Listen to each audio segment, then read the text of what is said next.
दोस्तों फल की साइज अच्छी बढ़ाने के लिए, फल में अच्छी क्वालिटी बने, टेस्ट बहुत अच्छा है, शाइनिंग बहुत अच्छा है, तो आपकी फसल की प्राइस बहुत अच्छी मिलेगी। तो इन सब के लिए आपको फर्टिगेशन में कौन से फर्टिलाइजर किस अनुसार कितनी मात्रा में कौन से समय में कौन सा फर्टिलाइजर आपको देना चाहिए, उसके साथ ही वाटर मैनेजमेंट, पानी आपको कैसे देना है, शेड्यूल कैसे रखना है, क्या क्या सावधानियां रखनी है, ताकि अगर मौसम चेंज हो रहा है, एकदम से गर्मी आ रही है, बारिश आ रही है, तो इन सब चीजों का भी आपकी फसल में असर ना देखने को मिले। तो संपूर्ण जानकारी के लिए वीडियो के अंत तक जरूर बने रहें। अगर दोस्तों स्पेशली आप तरबूज और खरबूजे की खेती कर रहे हैं, इस वीडियो को आप कंप्लीट जरूर देखिए, बहुत ही इंपॉर्टेंट जानकारी इस वीडियो में शेयर करूंगी। नमस्कार दोस्तों, मैं हूं अनीता सिंह, आप देख रहे हैं आपका अपना YouTube channel Indian organic journey. दोस्तों वीडियो शुरू होने से पहले चैनल को सब्सक्राइब जरूर कीजिए और बेल आइकन को प्रेस कीजिए, ताकि इसी तरीके की नॉलेजफुल जानकारी आपको सबसे पहले मिलती रहे।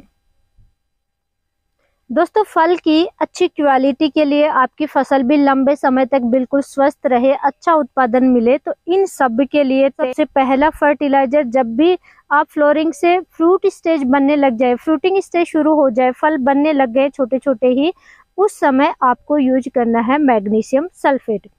चिलिटेड मैग्नीशियम यूज नहीं करना है, मैग्नीशियम सल्फेट ही आपको यूज करना चाहिए, जिसमें मैग्नीशियम आता है 9.5% और सल्फर आता है सल्फेट फॉर्म में 12%। आप इसका यूज कीजिए। अब फ्रूटिंग स्टेज जैसे ही फल बनने लगे, उस समय से लेकर के हार्वेस्टिंग तक कम से कम इस मैग्नीशियम सल्फेट का आपको 2 बार तो जरूर यूज करना चाहिए, स्पेशली तरबूज और खरबूजे की फसल में। बाकी आप अन्य फसलों में भी यूज कर सकते हैं। मैग्नीशियम से फसल में हरापन आता है, उसके साथ ही मैग्नीशियम से फास्फोरस का अपटेक बढ़ जाता है, फास्फोरस का कार्य बढ़ जाता है, इसलिए आपको मैग्नीशियम सल्फेट यूज करना है।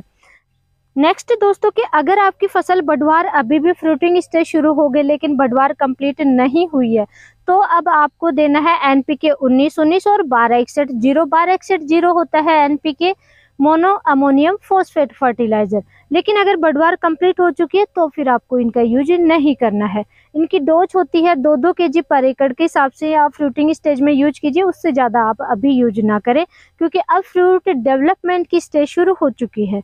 तो अब आपको अगर बढ़वार कंप्लीट हो चुकी है तो स्टार्ट करना है एनपीके 05234, जो कि होता है मोनोपोटेशियम फॉस्फेट फर्टिलाइजर।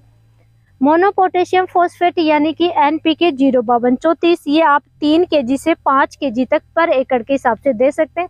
फ्रूट की साइज जब छोटी है तो आप 3 kg 2 kg दीजिए, जैसे जैसे फ्रूट की साइज बढ़ने लगेगी वैसे वैसे आप इसकी क्वांटिटी बढ़ा सकते हैं। नेक्स्ट फर्टिलाइजर जो कि सबसे इम्पोर्टेंट है दोस्तों, अब क्योंकि गर्मियां शुरू हो चुकी हैं, कैल्शियम नाइट्रेट प्लस बोरोन आपको यूज करना है। इसीलिए मैं कह रही हूँ कि आपको एनपीके 19-19 और 12-0 यूज नहीं करना है, क्योंकि नाइट्रोजन की पूर्ति हो जाएगी कैल्शियम नाइट्रेट से। इसमें कैल्शियम प्लस नाइट्रोजन होता है, नाइट्रोजन नाइट्रेट फॉर्म में आता है, तो आप इसका इस्तेमाल जरूर करना है दोस्तों। कैल्शियम नाइट्रेट वही दोस्तों, अगर आप फर्टिगेशन जल्दी जल्दी दे रहे हैं तो 3-3 kg आप दीजिए, और अगर क्योंकि कम कम फर्टिलाइजर दे रहे हैं और बार बार दे रहे हैं तो ज़्यादा अच्छा रिजल्ट मिलता है। एक साथ आप ज़्यादा देंगे तो नाइट्रेट फर्टिलाइजर की या अन्य कोई भी फर्टिलाइजर आप ज़्यादा एक साथ दे रहे हैं तो इतना ज़्यादा अच्छा रिजल्ट नहीं मिलता है, लीच आउट वगैरह की समस्या आती है। तो कैल्शियम नाइट्रेट आपको देना है 3 kg से 5 kg तक पर एकड़ के हिसाब से, प्लस बोरोन। कैल्शियम नाइट्रेट आप जब भी यूज करेंगे बोरोन जरूर यूज करना है। फ्लोरिंग स्टेज से पहले भी आपको कैल्शियम नाइट्रेट प्लस बोरोन देना था, जैसे फ्लोरिंग स्टेज शुरू हो जाएगी उसी समय। अब फ्रूट डेवलपमेंट की स्टेज है तो इस समय भी आपको जरूर यूज करना है। फ्रूट क्रैकिंग की समस्या आती है बोरोन की डिफिशियंसी की वजह से, तो कैल्शियम नाइट्रेट देंगे उसी समय आप बोरोन डाल दीजिए। बोरोन 1 एकड़ में आप 500 ग्राम ड्रिप से चलाना है। दोस्तों ये जो भी फर्टिलाइजर है ये सारे फर्टिगेशन आपको ड्रिप से ही देना है, इस चीज का ध्यान रखिए। और नेक्स्ट बहुत ही इंपॉर्टेंट वो है दोस्तों, बहुत सारी कंपनियों का मार्केट में माइक्रो न्यूट्रिएंट अवेलेबल हैं।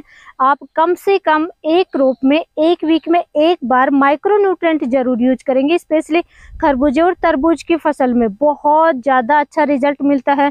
जो टेस्ट नहीं आता है, फ्रूट क्रैकिंग की समस्या आती है, और भी बहुत सारी समस्या, जैसे फल सिकुड़ जाता है, बहुत सारी समस्या आती है, तो वो समस्याएं नहीं देखने को मिलेंगी। इसलिए माइक्रो न्यूट्रिएंट आपको जरूर यूज करना है। उसके साथ में अगर माइक्रो न्यूट्रिएंट में चिलिटेड जिंक और चिलिटेड फेरस अवेलेबल नहीं है, यानी कि फेरस और जिंक अवेलेबल नहीं है तो आप अलग से ऐड कर दीजिए। कोई भी जो भी फर्टिलाइजर दे रहे हो इन सब के साथ में चिलिटेड फॉर्म वालों का आप यूज कर सकते हैं। तो चिलिटेड फेरस और चिलिटेड जिंक आप 100-100 ग्राम रखिए, जबकि फल की साइज छोटी है तो 100 ग्राम आप चलाइए। जैसे जैसे आपकी साइज बढ़ने लग जाएगी वैसे वैसे आप इसकी क्वांटिटी बढ़ा सकते हैं, 150 ग्राम तक आप ले जा सकते हैं। यानी जब फ्रूट की साइज बन रही है उस टाइम आप 100-100 ग्राम डाल दीजिए, और जबकि फल मेच्योरिटी स्टेज पे फल पक रहा है उस समय आप 150 ग्राम ड्रिप से चलाइए। और नेक्स्ट बहुत इंपॉर्टेंट है क्वालिटी के लिए, शाइनिंग के लिए, टेस्ट के लिए पोटाश बहुत जरूरी है। तो NPK 0050 पोटेशियम सल्फेट फर्टिलाइजर होता है, इसमें पोटाश प्लस सल्फर का कॉम्बिनेशन आता है। दोस्तों लास्ट स्टेज में अच्छे टेस्ट के लिए NPK 0050 यूज करना बहुत ज़रूरी है। 1 एकड़ के लिए आप कम से कम 5 kg यूज करेंगे, और अगर 2 बार यूज करें, जल्दी फर्टिगेशन यूज कर रहे हैं तो फिर आप यूज कीजिए 3-3 kg, 2 kg, 3 kg, 4 kg तक, इस अनुसार आप मात्रा इसकी ले जा सकते हैं। पोटाश की पूर्ति के लिए ऑर्गेनिक पोटाश वगैरह आते हैं उनका भी यूज कर सकते हैं, लेकिन सबसे आसान तरीका है कि आप NPK 0050 चला दीजिए। नेक्स्ट बहुत ही जरूरी है, क्योंकि अभी गर्मियों से जैसे ही सर्दियों से गर्मियां आ गई हैं या फिर बारिश आ रही है, यानी कि रोग प्रतिरोधक क्षमता भी फसल में बढ़े और क्वालिटी भी बहुत अच्छी आए, वजन अच्छा बैठे, तो उसके लिए NPK 13045 का जरूर यूज करना। कम से कम आप एक बार यूज कीजिए किसी भी क्रॉप में, किसी भी टाइप की फसल है, अगर आप NPK 13045 यूज करेंगे उसका रिजल्ट बिल्कुल अलग मिलता है। एक तो तनाव, फसल में तनाव में नहीं जाती है, हरापन बना रहता है, वजन बहुत अच्छा बैठता है, तो इसको जरूर यूज कीजिए। इसकी भी मात्रा 3 kg से 5 kg तक आप यूज कीजिए। फ्रूट डेवलपमेंट स्टेज में फल जब बन रहे हैं, साइज बन रही है, तो आप 3 kg, आप 3-3 kg 2 बार यूज कर सकते हैं। अदरवाइज आप फल की जब साइज बन चुकी है, फल पकने की अवस्था में है, उस समय आप 5 kg इसका यूज कर सकते हैं। और सस्ते में अच्छे रिजल्ट के लिए एक और काम और करना है आपको दोस्तों। फ्रूट जैसे ही फल की साइज छोटी छोटी हो उस समय आप ह्यूमिक एसिड जरूर चलाना है। ह्यूमिक एसिड नहीं है तो आप इफ्को की सागरिका सस्ती आती है, आप बायोवीटा थोड़ी महंगी आती है, तो इफ्को की सागरिका यूज कर लीजिए, ड्रिप से चला दीजिए। 500 ml आप 2 बार चला सकते हैं, या फिर 1 लीटर एक बार में भी आप चला सकते हैं। अगर आपकी क्रॉप की साइज अच्छी बन चुकी है, बढ़वार अच्छी हो चुकी है, तो आप 1 लीटर तक भी चला सकते हैं।